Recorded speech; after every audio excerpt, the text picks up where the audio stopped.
Mi suegra nos amenazó con desheredarnos por no tener hijos, nos acosó sin parar tras mudarnos lejos, y terminó enfrentándose a la policía cuando logramos escapar de su control. Había sido un día de mierda en el trabajo, para los dos, y lo último que queríamos era aguantar más drama familiar. Pero ahí estaba ella, con esa cara de tenemos que hablar. Solo que con ella nunca era solo hablar. Siempre era reproche, presión, hacernos sentir como basura. Yo tengo 32 años, él tiene 34. Llevamos 6 años casados, 9 juntos. Desde el principio dejamos claro que no queríamos tener hijos. No era nuestro plan. Pero para ella eso era como una ofensa personal. Desde el día de la boda fue la misma cantaleta, y el bebé, ya se les está pasando el tiempo, se van a arrepentir. Cada reunión, cada fiesta, cada cumpleaños, encontraba la manera de sacar el tema. A veces hasta se ponía a llorar en medio de la cena, diciendo que había fallado como madre porque su hijo no quería darle un nieto. Y nosotros, para no armar un escándalo, solo apretábamos los dientes y seguíamos. Pero esa noche no. Esa noche fue diferente. Se tiró en el sillón como si fuera suyo y dijo, necesito hablar de algo serio. Primero me miró a mí, siempre a mí, como si yo fuera la que le lavó el cerebro, y luego a su hijo, como esperando que la defendiera. Y soltó, decidí cambiar mi testamento. Si en un año no me dan un nieto, todo lo que les iba a dejar va a ir a caridad. Me reí. Mi primera reacción fue reírme, porque pensé que era una broma. Pero no. Hablaba completamente en serio. Incluso trajo papeles para mostrarlo. Como si esto fuera una junta de negocios. Él no dijo nada. Se quedó sentado, mirando el piso. Y yo, al lado suyo, sintiendo que todo dentro de mí hervía, pero demasiado agotada como para explotar. Era como si toda la paciencia que había tenido durante años se hubiera agotado. Solo quería que se fuera. Cuando al fin se fue, él se derrumbó en el suelo. Nunca había visto llorar a un adulto así. No era tristeza. Era cansancio. Era como ver a alguien que ya no tiene fuerzas para pelear. Nos quedamos ahí, sentados en silencio, horas. Fue esa noche que decidimos que ya no más. Que no podíamos seguir viviendo cerca de ella. Que si no poníamos distancia, no íbamos a sobrevivir emocionalmente. Y justo cuando empezamos a hacer planes para mudarnos, algo pasó que lo complicó todo. Lo que pasó fue que, 2 días después de aquella noche de mierda, a mi pareja le confirmaron la promoción por la que llevaba años matándose en el trabajo. No era cualquier promoción. Era la que nos podía sacar de ese infierno, de esa ciudad, de todo. Era la oportunidad que esperábamos para empezar de cero. El ascenso significaba mudarnos a otra ciudad, a 4 horas de distancia. No era el otro lado del país, pero sí lo suficiente para que su madre no pudiera aparecerse en la puerta cada vez que le diera la gana. Me acuerdo que cuando le dieron la noticia, él me llamó desde el estacionamiento de su trabajo. Su voz temblaba, no sé si de felicidad o de miedo, o de las dos cosas juntas. Yo estaba en casa, sentada en el sofá donde 2 noches antes su madre había vomitado todo su veneno. No lloramos de alegría. No gritamos. Solo nos quedamos en silencio, cada uno con el teléfono en la mano, dejando que la noticia se nos metiera en la piel. Por primera vez en mucho tiempo, sentí esperanza. Pero, claro, no podía ser tan fácil. Cuando se lo contamos a la familia, la reacción fue un infierno. Especialmente de ella. No felicitaciones, no orgullo, no un qué bueno por ustedes. Nada. Lo único que salió de su boca fue un ¿y qué va a pasar conmigo? Así, literal. Sin disimular. Como si la vida de su hijo girara en torno a ella. Intentamos explicarle que era una gran oportunidad, que no podíamos rechazarla, que era algo que él se había ganado solo, con años de esfuerzo. Pero fue inútil. Se puso a gritar que la estábamos abandonando, que seguro yo lo había manipulado para irnos, que si nos íbamos, era porque yo lo estaba alejando de su familia. Yo no abrí la boca. Ni una palabra. Ya no me quedaban energías para discutir con ella. Después de esa charla, nos dejó de hablar. 0 mensajes, 0 llamadas, 0 visitas sorpresa. De repente, todo su interés en nuestras vidas se evaporó. Como si fuéramos unos extraños. Y parte de mí, muy en el fondo, se sintió aliviada. El silencio era 1000 veces mejor que su presencia constante y venenosa. Empezamos a buscar casa en la nueva ciudad. Yo, desde mi trabajo, podía hacer la mudanza sin problemas. Él ya tenía todo arreglado para transferirse en el banco donde trabajaba. Era cuestión de semanas. Pensamos que la cosa estaba controlada. Que con el tiempo ella se iba a calmar. Pero no. Unos días antes de la mudanza, apareció de nuevo, sin avisar. Como siempre, golpeó la puerta como si quisiera tirarla abajo. Y no venía sola. Venía con su marido, un tipo que siempre fue un mueble, nunca abría la boca para nada, y con unos papeles en la mano. Papeles que, según ella, eran documentos importantes que necesitábamos firmar antes de irnos. Yo no quería abrir la puerta. Se lo dije a mi pareja. Que no lo hiciera. Que la dejara afuera. Pero él, siempre intentando ser el buen hijo, abrió. No sabíamos lo que se venía. Entró como una tormenta. Ni pidió permiso. Ni nos miró. Se fue directo a la mesa del comedor y tiró el montón de papeles como si estuviera presentando una demanda. Su marido, como siempre, detrás de ella, sin decir palabra, mirando al piso, incapaz de levantar la vista. Yo me quedé pegada a la pared, con los brazos cruzados, mirándola sin moverme. Mi pareja cerró la puerta despacio, como si de verdad creyera que eso iba a calmar el desastre que ya había entrado en nuestra casa. Ella empezó a hablar sin que nadie le preguntara nada. Dijo que esos documentos eran necesarios para asegurarnos de que todo se haga bien antes de mudarnos. Hablaba como si de verdad tuviera algún tipo de control sobre nuestras vidas, como si fuéramos dos adolescentes a los que había que vigilar. Mi pareja, tratando de mantener la calma, le preguntó qué carajo era todo eso. Ella, muy digna, respondió que era un acuerdo familiar.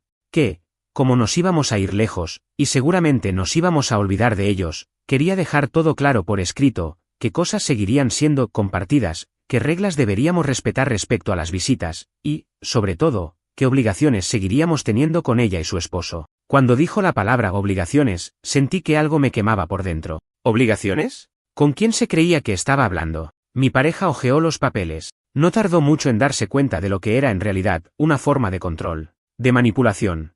Entre las condiciones había cosas como que teníamos que regresar para cada Navidad, para cada Día de la Madre, para cada cumpleaños de ellos, sin excepción. Que si no podíamos ir, debíamos pagar los pasajes para que ellos viajaran. Había una cláusula ridícula sobre mantener comunicación mínima de una llamada telefónica a la semana, sin excusas. Y otra aún peor, si teníamos hijos, porque, claro, todavía no había soltado ese tema, teníamos que asegurarle visitas regulares y no alejarlos del contacto familiar.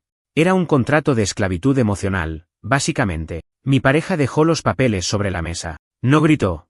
No insultó. Solo dijo, muy tranquilo, que no iba a firmar nada. Que estaba cansado. Que había aguantado mucho. Que esto se terminaba acá. Ella no lo dejó terminar. Empezó a gritar que era un mal hijo. Que yo le había lavado el cerebro. Que le estaba dando la espalda a su familia. Que ella había sacrificado toda su vida por él, y que así se lo pagaba. Gritaba tan fuerte que los vecinos del lado empezaron a mirar por la ventana. Yo no dije nada. Seguía apoyada contra la pared, mirándola, sintiendo una mezcla rara de rabia, tristeza y asco. Porque una parte de mí, muy al fondo, todavía quería que todo fuera distinto. Todavía quería que ella fuera la madre que él necesitaba. Pero no. No iba a pasar. Cuando terminó de gritar, se puso a llorar. Lágrimas de rabia. Lágrimas de manipulación. Y mi pareja, con una calma que me rompió el corazón, le dijo que ya no era un nene. Que no iba a dejar que nadie más manejara su vida. Que ya había sufrido demasiado por intentar ser el hijo perfecto. Ella no escuchaba. Solo lloraba más fuerte. El marido seguía ahí, en silencio, como si no supiera qué hacer. Finalmente, mi pareja le pidió que se fuera. Que necesitábamos estar en paz. Que no queríamos seguir con esa pelea eterna. Ella salió dando portazos, jurando que no nos volvería a hablar jamás. Que nos íbamos a arrepentir. Que el mundo da vueltas. Cuando cerró la puerta atrás de ella, mi pareja se dejó caer otra vez en el sillón. No lloró esta vez, solo parecía vacío, como si ya no quedara nada que rompera dentro suyo. Yo me senté a su lado, en silencio. Sabíamos que no iba a ser el final. Ella no era de las que se rinden fácil. Y efectivamente, unos días después, pasó algo todavía peor. Pensamos que después de ese escándalo se iba a calmar. Que aunque fuera por orgullo, nos iba a dejar en paz. Pero no. Unos días después, justo cuando empezábamos a embalar nuestras cosas para la mudanza, empezó la segunda fase del ataque. Primero fueron los mensajes. Mensajes de texto a cualquier hora del día, larguísimos, llenos de reproches. Que la estábamos abandonando, que no podíamos ser tan ingratos, que estábamos rompiendo la familia. Que seguro yo estaba embarazada y quería esconderle al nieto que tanto había soñado. Puras paranoias. Después llamadas. Si no contestábamos, dejaba mensajes de voz donde lloraba, insultaba, rogaba, todo en el mismo audio. Pasaba de la amenaza al victimismo en segundos. Era agotador. Yo bloqueé su número. Mi pareja no quería hacerlo. Todavía tenía esa culpa metida en el cuerpo. Todavía tenía esa esperanza estúpida de que tal vez ella cambiara, de que tal vez recapacitara. Pero no. Solo empeoraba. Una noche, 3 días antes de la mudanza, volvió a aparecerse en la casa. Esta vez no vino sola. Trajo a su hermana, nuestra tía política, otra experta en drama. Tocaban la puerta, gritaban nuestros nombres, pedían hablar. Los vecinos otra vez mirando desde las ventanas. Una vergüenza absoluta. No abrimos. Mi pareja se quedó en la cocina, con la cara entre las manos, respirando como si le costara mantener la calma. Yo me paré frente a la puerta, en silencio, escuchando cómo nos insultaban desde afuera. «Ingratos, ¿van a pagar por esto? Están rompiéndole el corazón a su madre. Maldita sea la hora en que conociste a esa mujer». Refiriéndose a mí, obvio. Duraron como media hora gritando. Después se fueron. O eso pensamos. Pero cuando salimos al día siguiente, encontramos el auto rayado. Mensajes grabados con una llave en el capó: traidores, sin familia. Nunca la vimos hacerlo, pero sabíamos que había sido ella. No podía haber sido otra persona. ¿Quién más tenía tanto odio acumulado contra nosotros? Esa fue la gota que rebasó todo. Mi pareja, que siempre había sido de evitar confrontaciones, fue directo a la comisaría. Puso una denuncia. No sabíamos si eso iba a servir para algo, pero por lo menos era dejar constancia de lo que estaba pasando. Esa misma tarde, cambiamos las cerraduras de la casa. Nos preparamos para movernos lo antes posible. No era solo mudarnos, era huir. Necesitábamos poner kilómetros, estados de distancia si era necesario, entre nosotros y ella. Esa noche no dormimos. Pasamos toda la madrugada empacando. Yo armaba las cajas casi como un robot, metiendo todo lo que podía sin pensarlo demasiado. Él, cada tanto, se quedaba quieto, mirando una foto vieja, un objeto, algo que le recordaba una vida que estaba dejando atrás. No hablábamos. No hacía falta. El silencio decía todo. Cuando el camión de mudanza llegó al día siguiente, ya estábamos listos. No sentimentalismos, no despedidas, no mirar atrás. Pero mientras cerrábamos la puerta por última vez, él sacó su teléfono y vio una llamada perdida de su padre. No de ella, de su padre. No sabía qué hacer. Respondió al segundo intento, en altavoz. La voz del padre sonaba temblorosa. Le dijo que había intentado calmarla, que había tratado de explicarle que ya no podía tratarlo como un niño, que necesitaba dejarlo ir, pero que no había servido de nada, que después de la denuncia, la situación en la casa se había vuelto insoportable, que ella lloraba todo el día, que amenazaba con hacerse daño si nos íbamos. Escuchar eso fue como un puñal. Mi pareja no respondió, solo cerró los ojos, apretando el teléfono contra la oreja, escuchando en silencio. Yo sabía lo que estaba pasando por su cabeza. Culpa, culpa, culpa. Cuando la llamada terminó, dejó el celular en el asiento del auto, suspiró hondo y me dijo: no podemos quedarnos, no podemos salvarla. Y arrancó el motor. Mientras nos alejábamos de esa casa, de esa calle, de esa ciudad, sentí algo que hacía años no sentía: alivio. Pero duró poco. Muy poco. Porque apenas llegamos a la nueva ciudad, nos enteramos de que ella no pensaba dejarnos en paz tan fácilmente. Llegamos a la nueva ciudad pensando que habíamos dejado todo atrás. Un departamento pequeño, viejo, pero nuestro. Sin visitas sorpresa. Sin gritos en la puerta. Sin miradas acusadoras en cada esquina. Las primeras semanas fueron raras. Todo era nuevo. Los lugares, las calles, los vecinos. Cada noche cenábamos en el piso, entre cajas abiertas, sin muebles todavía. Y aunque no hablábamos de eso, los dos sabíamos que, en el fondo, seguíamos esperando el golpe. Porque ella nunca dejaba nada inconcluso. No tardó en llegar. Empezó con llamadas de números desconocidos. Primero al teléfono de él, después al mío. A veces contestábamos y no había nadie del otro lado. Solo silencio. O una respiración pesada. Otras veces, mensajes de texto de números raros, con frases como "no pueden escapar para siempre" o "la familia es para siempre". Era obvio que era ella, pero no teníamos pruebas. Bloqueábamos los números. Cambiamos de teléfono. Nada servía. Cada vez que pensábamos que habíamos terminado con todo, aparecía otro mensaje. Después llegaron los correos electrónicos, cartas larguísimas, lloronas, donde nos culpaba de todo. Que la habíamos dejado sola. Que éramos unos monstruos. Que seguro yo lo había embrujado, porque su niño nunca habría actuado así por voluntad propia. La parte más enferma era que mandaba fotos de cosas rotas, platos estrellados contra la pared, espejos rotos, muebles volcados, como prueba de lo mal que estaba sin nosotros. Nosotros no respondíamos. Era lo que habíamos decidido. Cero contacto. Pero igual dolía. Día tras día, mensaje tras mensaje, sentir esa sombra encima de nosotros. Recordarnos que por más distancia que pusiéramos, ella seguía ahí, arañando, buscando un agujero para entrar otra vez en nuestras vidas. Hubo una noche, un par de meses después de mudarnos, que fue peor que todas. Volvíamos de cenar afuera, tratando de construir algo parecido a una vida normal, cuando encontramos un sobrepegado en nuestra puerta. No tenía remitente, no tenía sello, solo estaba ahí, como dejado a propósito. Lo abrimos adentro, con las manos temblando. Era una carta escrita a mano, de varias páginas. Su letra, inconfundible. Era un monólogo de odio y dolor. Decía que éramos unos desgraciados, que habíamos roto la familia, que nunca seríamos felices, que algún día nos íbamos a arrepentir. Y cerraba con una frase que me dejó helada. Recuerden que la sangre llama. Yo siempre los voy a encontrar. Ese fue el momento en que entendimos que esto no era solo dolor de una madre herida. Era obsesión. No sabíamos cómo había conseguido nuestra dirección.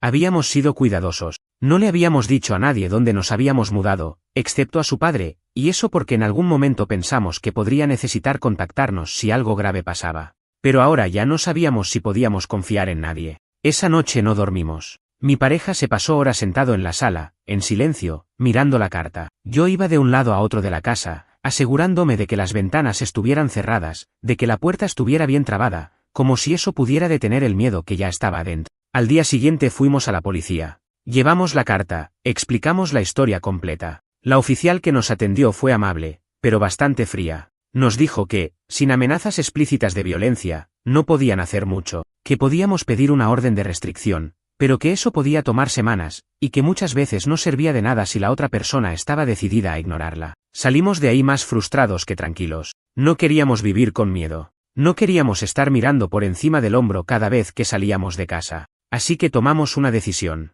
Una decisión que yo sabía que iba a romperle el corazón a mi pareja, pero que era necesaria. Íbamos a desaparecer de verdad.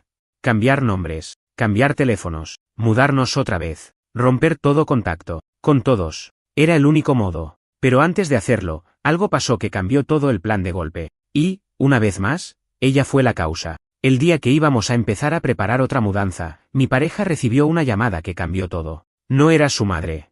Era su padre. Otra vez. Yo no quería que contestara. Sentía en el estómago que no iba a ser nada bueno. Pero él, como siempre, todavía arrastraba esa necesidad vieja de escuchar, de entender, de intentar arreglar algo que ya estaba podrido. Atendió. El viejo estaba llorando. No supe de qué lado venía la culpa, pero lloraba como si se estuviera deshaciendo. Le dijo que su madre había tenido un episodio, que había terminado en el hospital, que la encontró desmayada en el baño después de haber tomado pastillas, no sabían cuántas, que todo esto era nuestra culpa, que si no volvíamos, ella se iba a morir, que si él no hacía lo correcto ahora, nunca se lo iba a perdonar. No sé si alguna vez vi a mi pareja tan roto como en ese momento. Colgó el teléfono. No dijo nada. Se sentó en el suelo, con la espalda contra la pared, mirando el vacío. No lloró. No se enojó. No se movió. Solo respiraba, como si le costara seguir haciéndolo. Yo sabía lo que estaba pasando por su cabeza. La misma culpa que lo había tenido atado toda su vida. La misma culpa que su madre sabía manejar como una marioneta. Pasamos toda esa tarde sin hablar. Cuando anocheció, me senté a su lado, en silencio, hasta que finalmente dijo algo. ¿Y si voy solo? Solo a verla, para saber si está bien. Yo no le dije que no. No me animé. Era su madre. Era su historia. Era su peso. Pero en mi cabeza, sabía que era una trampa. Sabía que si él volvía, aunque fuera un solo día, aunque fuera un solo paso hacia atrás, ella nunca lo dejaría ir de nuevo, que se aferraría con uñas y dientes, que usaría el hospital, la enfermedad, la culpa, todo lo que tuviera en sus manos para retenerlo. Y tenía miedo. Miedo de perderlo. No físicamente, sino de verlo encerrarse otra vez en esa prisión emocional de donde tanto había costado sacarlo. Él empezó a buscar vuelos. Yo lo miraba en silencio. Mi corazón gritaba que no lo dejara ir, que lo detuviera, que le recordara todo el dolor que habíamos pasado, todo lo que habíamos sacrificado para tener esta mínima paz que ahora estaba en peligro. Pero no dije nada. Me tragué las palabras. La noche antes de su vuelo, nos acostamos en la cama como dos extraños. Él mirando al techo, yo de espaldas, apretando los dientes para no llorar. Sabía que no iba a poder dormir. Y no dormí. Cerca de las 3 de la madrugada, escuché su respiración cambiar. No estaba dormido tampoco. ¿Estás despierta? Me preguntó en voz baja. Sí, respondí sin moverme. Se quedó callado un rato. Después dijo, tengo miedo. No le pregunté miedo a qué. Sabíamos perfectamente a qué. A que ella lo atrapara otra vez. A no poder escapar. Y fue ahí donde entendí que no podía quedarme callada. Me giré, lo miré a los ojos, y le dije algo que me salió como un escupitajo. Si vas, no vuelvas. Él abrió los ojos como si le hubiera dado una cachetada. No porque yo no quiera, seguí, sino porque sé que no vas a poder. Porque sé que ella no te va a soltar. Y yo no voy a pelear por vos otra vez. No voy a reconstruirte otra vez. Me sentí una mierda diciéndolo, pero era la verdad. Se hizo un silencio tan pesado en la habitación que pensé que me iba a asfixiar. Él no respondió. Solo se giró de espaldas. No sé cuánto tiempo pasó así. Hasta que, de repente, se levantó, fue hasta el escritorio, agarró su laptop y canceló el vuelo. No dijo nada, solo volvió a la cama, me abrazó por la cintura, y por primera vez en mucho tiempo, lo sentí respirar al mismo ritmo que yo. No era un final feliz, no era alivio total, pero era un paso. Al día siguiente, bloqueamos todos los números otra vez, cambiamos los correos electrónicos, hablamos con un abogado para tramitar una orden de alejamiento. Era tarde para confiar en que la distancia sola iba a salvarnos. Ahora teníamos que construir un muro de verdad entre nosotros y ella. Y mientras hacíamos todo eso, pasó algo que ninguno de los dos esperaba. Algo que cambiaría nuestro futuro de una manera que ni siquiera nos imaginábamos. No había señales, no había síntomas, nada que nos hiciera sospechar. Fue casi de casualidad. Una tarde, después de toda la mierda con su madre, después de semanas de vivir a base de ansiedad, comiendo mal, durmiendo mal, me empecé a sentir rara. Un cansancio diferente, un vacío en el estómago, un rechazo total a olores que antes ni me molestaban. No le di importancia al principio. Pensé que era el estrés. ¿Qué otra cosa podía ser después de todo lo que estábamos viviendo? Pero pasaban los días y no mejoraba. De hecho, cada día me sentía más extraña. Una tarde, mientras hacía las compras, pasé por el pasillo de las farmacias y vi los tests de embarazo. Me quedé mirándolos un rato. No porque pensara que era eso, sino porque, en el fondo, había una vocecita que no me dejaba en paz. Compré uno, casi por impulso, casi como un acto reflejo. Lo hice en el baño de la casa, con las manos temblando, casi sin mirar la pantalla, convenciéndome de que iba a salir negativo, de que era una locura siquiera pensarlo. Pero no. 2 rayas, 2 putas rayas. Me senté en el suelo del baño con el test en la mano, sin saber si reír, llorar o vomitar. Embarazada. En medio de toda esta locura, en medio de toda esta mierda, un bebé. No sabía qué pensar. No sabía si era una señal, una broma del destino, un castigo o un milagro. Lo primero que pensé fue en él. En cómo le iba a decir. En si iba a estar feliz o si iba a sentir que era demasiada carga después de todo. Guardé el test en un cajón y no dije nada ese día. Me lo guardé. Lo llevé como un secreto adentro mío. Hasta que no pude más. Una noche, mientras cenábamos en silencio, le solté. Estoy embarazada. Así.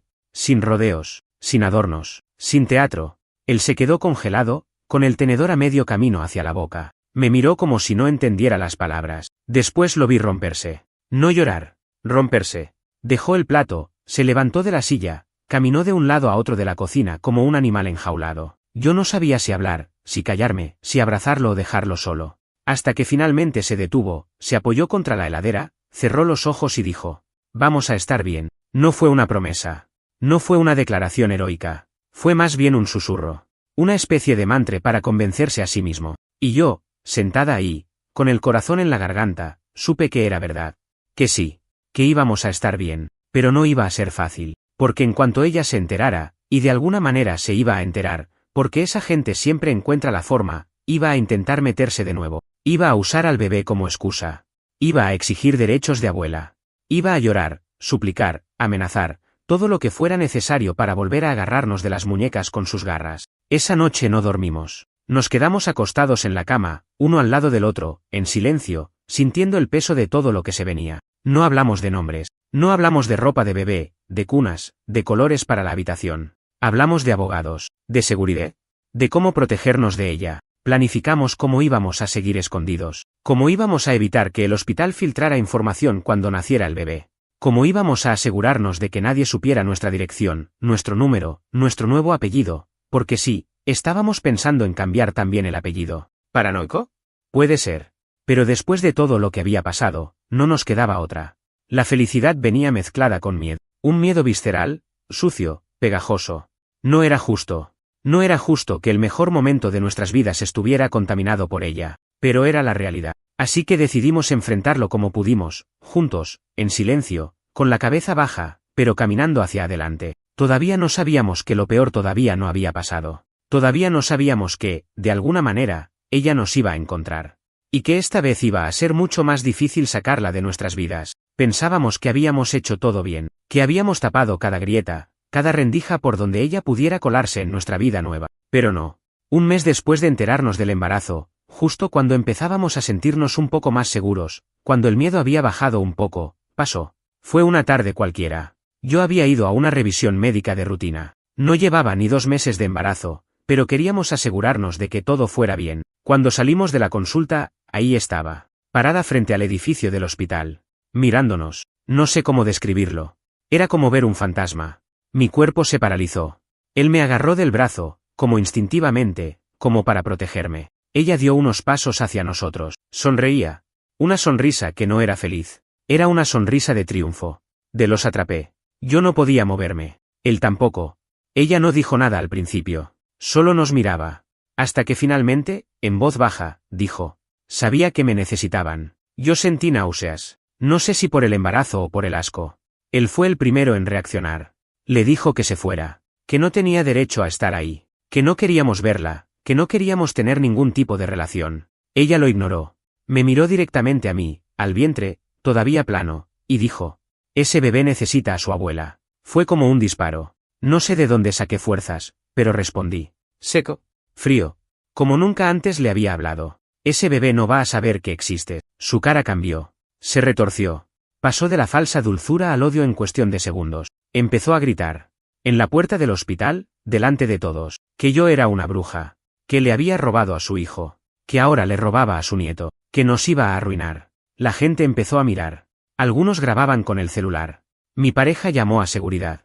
Ella seguía gritando, sin importarle nada. Cuando los guardias la sacaron de ahí, todavía seguía lanzando insultos, amenazas, lloriqueos. Fue arrastrada, pataleando como una criatura fuera de control. Yo me quedé temblando. Nunca había tenido un ataque de pánico real hasta ese momento. Sentí que me faltaba el aire, que no podía sostenerme de pie. Él me llevó al auto, cerró las puertas, encendió el motor y nos fuimos de ahí sin mirar atrás. Esa misma noche, hicimos la denuncia formal. Con la prueba de los vídeos, con testigos del hospital, esta vez sí logramos una orden de alejamiento. Una real. Una que, si rompía, la mandaba directo a la cárcel. No fue fácil, no fue rápido. Pero lo conseguimos. A partir de ese día, empezó el verdadero proceso de sanación. Cambiamos de número otra vez. Nos mudamos otra vez, esta vez sin avisar absolutamente a nadie, ni siquiera a su padre. Borramos todo rastro. No hubo más redes sociales. No hubo más contacto con viejos conocidos. Nos hicimos invisibles. Cuando nació nuestro hijo, meses después, ella no lo supo. No hubo flores. No hubo visitas. No hubo llamadas. Solo nosotros tres. Nosotros, en paz. Y fue la primera vez en años que sentí que el aire no pesaba. Que podía respirar hondo sin miedo. Que podíamos ser una familia de verdad. A veces, todavía miro por la ventana y siento un pequeño escalofrío, como si pudiera aparecer de nuevo. Pero no le doy poder. No más. Ella ya no existe en nuestra vida. Puede seguir llorando, gritando, maldiciendo en alguna otra parte. Pero aquí, en esta casa, en esta familia, no tiene lugar. Nunca más. Y no fue fácil. No fue justo. No fue bonito. Pero sobrevivimos. Y eso, ahora lo sé, es lo que realmente importa.